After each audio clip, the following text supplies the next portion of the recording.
Imaginem minha surpresa quando o segundo episódio da 19ª temporada de Grey's Anatomy foi melhor que o primeiro. Eu achei que o segundo episódio ia ser mais lento, porque o primeiro episódio foi muito bom, então pensei em minha cabeça, o segundo não vai ser tão bom, mas eles vão tentar fazer ser tão legal quanto o primeiro. O segundo episódio trouxe mais momentos engraçados, mais referências e histórias que eu não tava esperando. Mas calma, vamos começar falando desde o começo do episódio. Se você é novo por aqui, não deixa de curtir esse vídeo, se inscreve no canal, comenta aqui embaixo ao longo aí do vídeo o que você tá achando, o que você achou do episódio, se você esperava que ia ser tão bom, o que você mais gostou desses dois primeiros episódios. A gente vai conversar tintim por tintim de tudo que rolou, vamos analisar cena por cena, personagem por personagem, porque eu achei muito bom, gostei de tudo que aconteceu. Então assim, estou muito contente por onde Grey's Anatomy tá indo, graças a Deus meus pedidos eles foram sim ouvidos, temos algumas teorias, algumas notícias já foram reveladas, temos imagens dos promo, muita coisa pra gente falar nesse vídeo aqui. E agora sim, roda essa vinheta.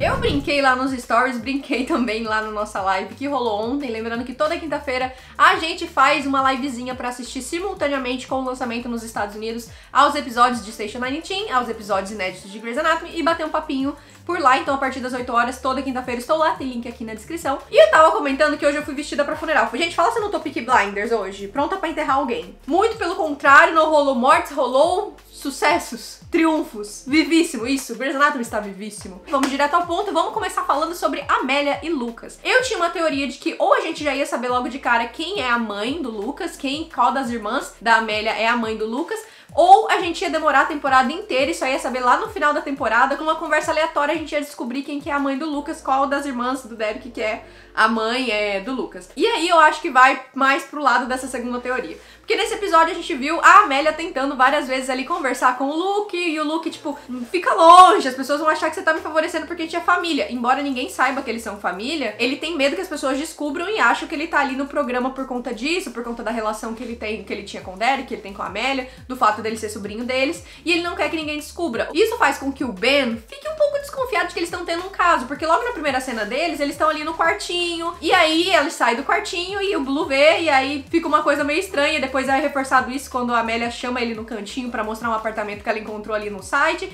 que ele se interessa, inclusive, tem uma teoria pra isso, e aí o Blue acaba vendo mais uma vez e ele acaba soltando no ar falando que eles estão tendo um caso, o que faz com que o Luke não desminta. O Luke, ele prefere que as pessoas pensem que ele tá tendo um caso, que ele tá ficando ali com a Amélia, embora deveria ser de conhecimento geral que a Amélia namora, né? Então, enfim, nesse pé que estamos. A minha teoria sobre a casinha que ele vai alugar é que a gente viu logo no começo do episódio a Mika chegando, não chegou de motinha, ela deu uma de Joe e ela mora ali dentro da própria van. E ela chegou falando que morava ali naquela van, que era super legal, que ela não se atrasava aí pro trabalho. Eu acho que de todos os personagens até agora, a Mika é a que menos funcionou pra mim, eu não consigo comprar ela. Os outros me compraram bem, embora o Blue não apareça tanto, ele não me incomoda, mas a Mika, ela me incomoda. Tal qual o Levi como residente-chefe. Achei ele tentando mandar, tentando ser durão, algo muito fora do Levi. Quem lembra do Levi das outras temporadas, até a temporada passada, sabe que essa não é a personalidade do Levi. E aí eu achei que ficou um pouco forçado demais tentar fazer ele ser o durão, o chefão, o residente-chefe, o que, eu não consigo dormir, lá. Eu achei um pouco forçado demais. O Levi, muito pelo contrário, ele seria aquele personagem que ajudaria os internos, que entenderia o que acontece, o que ele já passou, e que seria super legal com ele, justamente por isso, pelo menos essa é a percepção que eu tenho do Levi. Mas voltando ao que eu estava falando, ela está dormindo ali na própria vanzinha, e com isso, já surgiu esse assunto de onde os internos moram. Depois a gente se repetiu mais uma vez quando a Amélia falou de onde que o Luke tava morando, chamou ela pra morar com a Mert e ele vai alugar um lugar. Então esse lugar que ele vai alugar, eu tenho essa teoria de que como eles estão tentando trazer essas referências, essas coisas, eu acho que alguns internos vão morar juntos. Então faz sentido, né? Vai lembrar um pouco das primeiras temporadas e faz sentido também, principalmente porque quando a Mika chega, a Jules fica olhando, meio interessada ali no que tá acontecendo, olhando a vanzinha dela. Acho que sim, eles vão alugar ali um rolê juntos, igual a gente já viu várias vezes acontecendo em Grey's Anatomy. E já que a gente tá falando de Jules, vamos falar sobre o papel dela nesse episódio aí. Ela tava cuidando da clínica, né? Então, a gente sempre tem aquele interno que fica com a clínica. E quem ficou hoje foi a Jules e a Simone, e elas juntas encontraram aí um caso de uma dupla de amigos que tava com sintomas estranhos, vomitando muito, e eles acabaram tendo um caso bem complicado que se tornou cirúrgico. E aí a gente descobriu que o cara, ele não tomou vacina, e aí ele tava, se eu não me engano, meningite, me corrija se eu estiver errada, mas assim, vocês comentaram lá nos comentários da live. E eu não tava entendendo nada, porque eles estavam falando uns nomes em inglês que eu não sabia, porque o inglês tá em dia? Tá em dia, mas pra nome de doença não tá tão em dia assim. E aí, pelo que eu entendi, foi meningite. Então, me corrija aqui nos comentários se eu estiver errado. Mas como ele não tomou a vacina, porque ele vinha de casa de abrigo, ele não tomou todas as vacinas. E aí, acabou com que, em determinado momento, ele ia ter que fazer uma amputação da perna. O Link acaba dando ali a consulta e dizendo que vai precisar amputar do joelho pra baixo desse paciente. E fala que a Jules vai fazer, porque é a Jules que tá responsável pelo paciente. E aí, ela fica responsável por amputar essa perna. O que é bem legal, porque, mais uma vez, a gente tá vendo essa coisa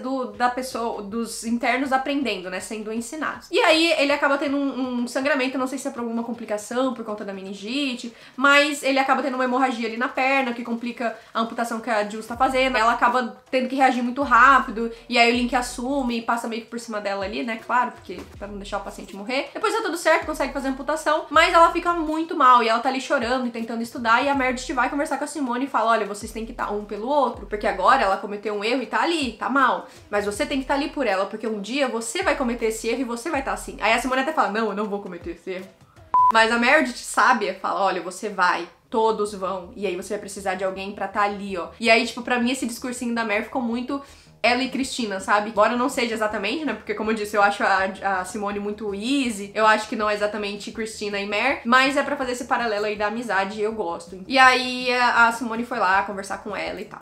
Então, eu gostei que a Jules teve um pouco mais de arco. Eu falei disso no episódio passado. Tinha gente falando assim, ah, eles não tiveram arco. Mas é que, gente, não dava. Mas eu acho que ainda não deu tempo dele brilhar. Então, talvez no episódio que vem a gente veja um pouco mais dele. Ou no episódio seguinte. Até porque a gente já viu que no episódio que vem a Edison vai voltar. Então, tem algumas coisas pra acontecer. Então, talvez não seja o episódio do Blue se destacar, e ainda falta a gente ver um pouquinho mais da Mika. Então essa questão dos personagens ir aparecendo mais ao longo dos episódios, isso que é natural, né? Não dá pra também tentar conhecer todo mundo, acontecer tudo num episódio só, até porque não seria tão legal igual foi esses 2 primeiros episódios, né? Então como eu disse, nesse episódio vai vir a Edson, a gente vai ter a Bailey voltando no hospital, mesmo pra fazer uma pontinha ali. A gente viu que nesse episódio a Bailey se relacionou um pouco com a Jo, chamou ela pra sair. A Jo toda bobinha, achando que era pra ela ser amigas mães, que tem bebezinhos, mas o que ela queria saber mesmo era sobre o que tava rolando no hospital dela, porque ela tá num período sabático, mais uma vez, mas ela ainda quer saber o que tá acontecendo no hospital dela. E aí a Jo percebe e fala assim, mano, você está me usando pra saber informações do hospital. E aí a gente descobre, né, que realmente é isso. Aí ela conversa um pouco sobre tudo que tá acontecendo, o que foi implementado no programa. E a Bailey fica um pouco mexida porque ela fala, putz, isso era justamente o que eu tava tentando fazer com o programa, só que toda vez que eu trazia alguma mudança, ninguém aprovava, ninguém gostava. E agora foi aprovado, putz. Então ela tá meio que um misto de tipo, nossa, que legal que a Meredith conseguiu,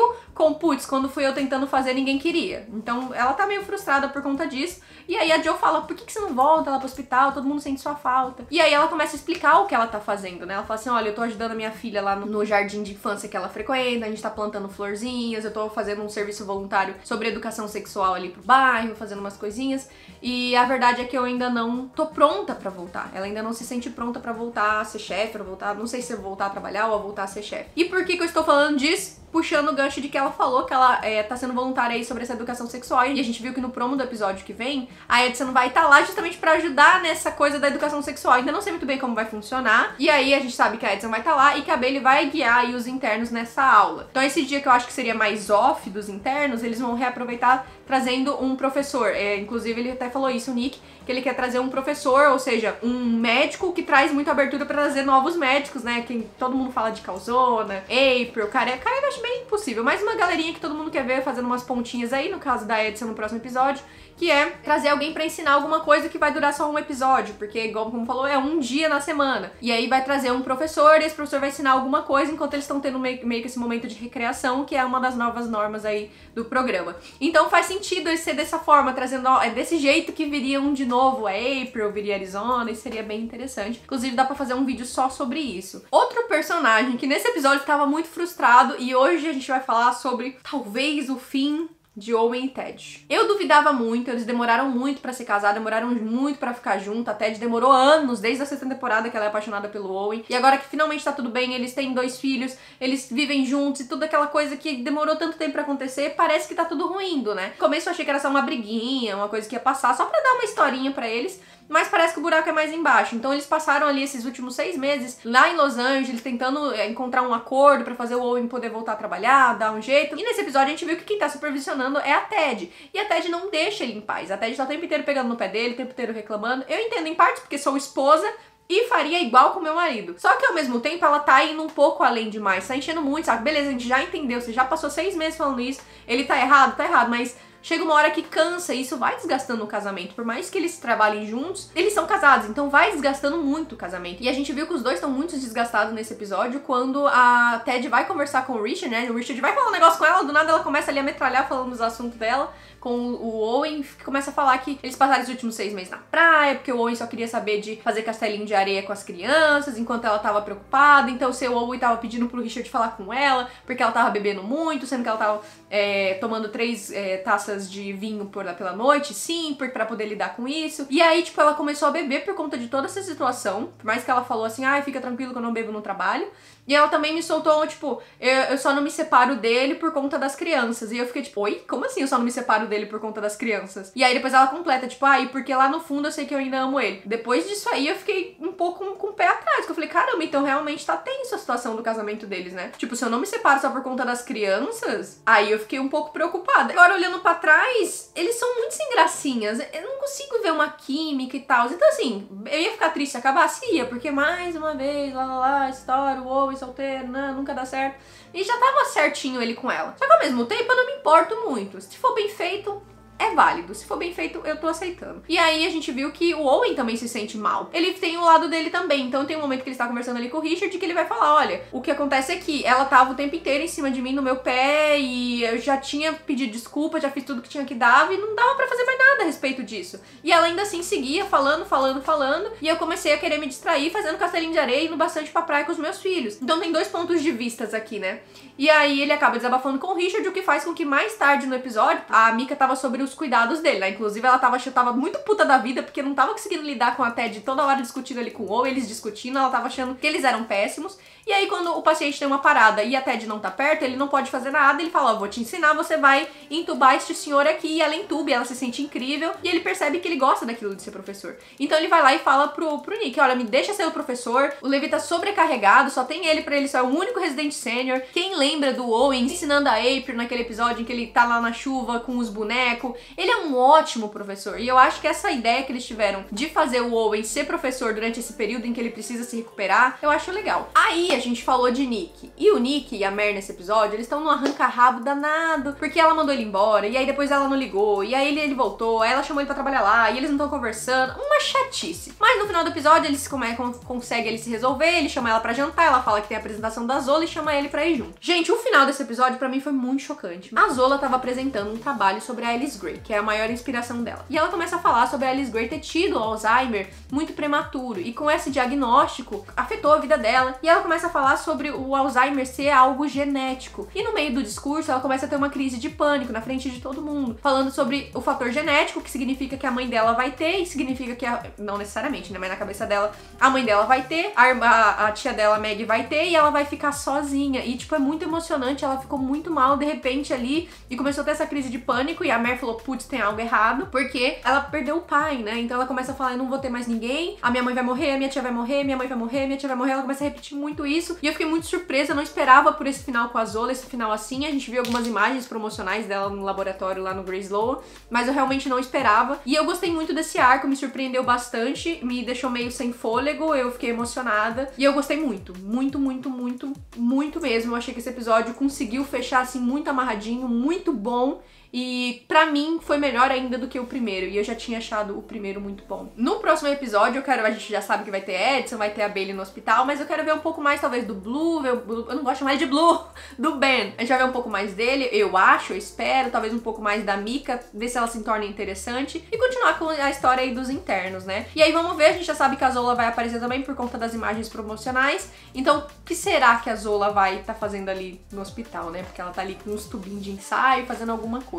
Eu gostei muito mesmo do episódio, quero saber o que vocês acharam. Eu vou ficando por aqui, amanhã a gente tem review de Station 19 aqui no canal, toda sexta-feira review de Grey's Anatomy, todo sábado review de Station 19, toda segunda-feira review de House of the Dragon, não sei se você assiste, mas caso você assiste, fique sabendo. E também a gente tem live toda quinta-feira, tem link aqui na descrição pra gente assistir em transmissão ao vivo com os Estados Unidos aos episódios inéditos de Station 19 e Grey's Anatomy. Então é isso, eu vou ficando por aqui, espero vocês no próximo episódio. Queria bater na tecla mais uma vez de que o episódio foi incrível e que eu tô achando a temporada temporada incrível e tô gostando muito. Me comenta aqui, por favor, o que você achou, porque eu estou sedenta pra comentar sobre essa temporada de Grey's Anatomy, que tá maravilhosa. Então é isso, espero vocês no próximo vídeo. Um beijo, tchau!